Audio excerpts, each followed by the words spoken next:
This is Channel 25 WVTT Olean. Now, from the Twin Tiers' biggest broadcast news operation, this is the 6 o'clock report with Jeff Andrulonis and Alexa Olson. Listen on News Radio 96.7 WVTT or watch on News Channel 25 WVTT television. WVTT proudly presents the 6 o'clock report. Good evening, I'm Alexa Olson. Jeff Andrulonis is off tonight. The big story on the 6 o'clock report. Former assistant football coach Jerry Sandusky will know tomorrow how long he will be spending in Pennsylvania State Prison. Even Sandusky's own attorneys say that the 68-year-old could spend the rest of his life in prison. Since his conviction back in June of 45 counts of child sex abuse, he has been held in solidarity in the Center County Correctional Facility in Bellefonte.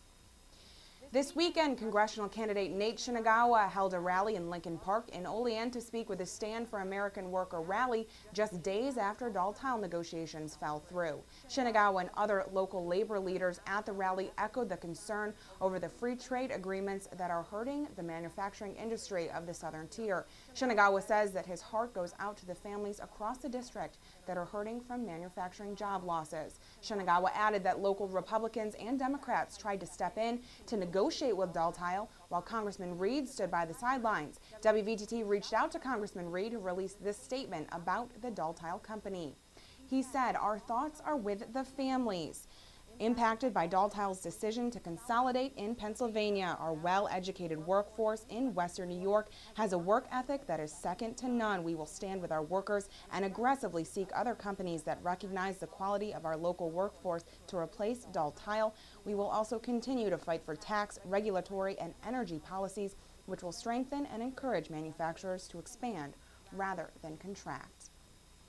More than 100 firefighters helped put out a blaze last night in Mansfield, New York. WVTT's Derek Smith reports.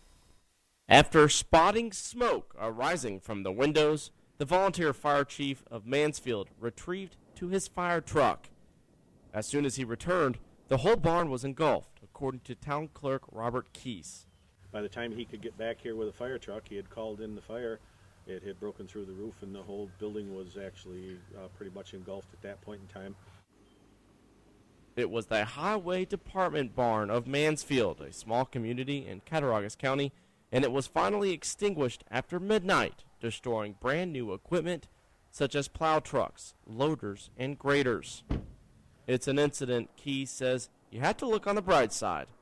Overall, we're pretty fortunate. We've still got some of our equipment.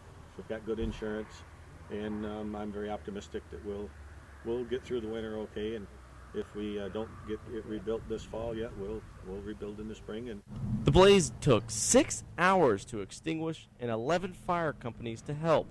Although the cause is still undetermined, Key says it's more than likely that one of the dump trucks inside had a severe malfunction and caused everything to get hot and finally ignited.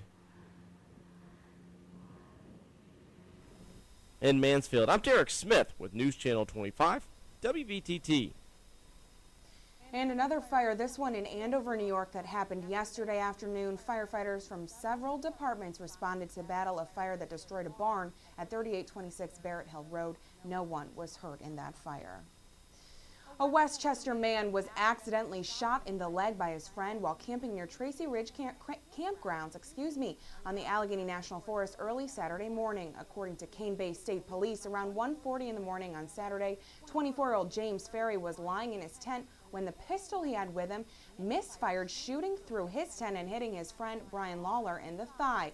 24-year-old Lawler was taken to Kane Community Hospital and then was transferred to UPMC Hemet in Erie.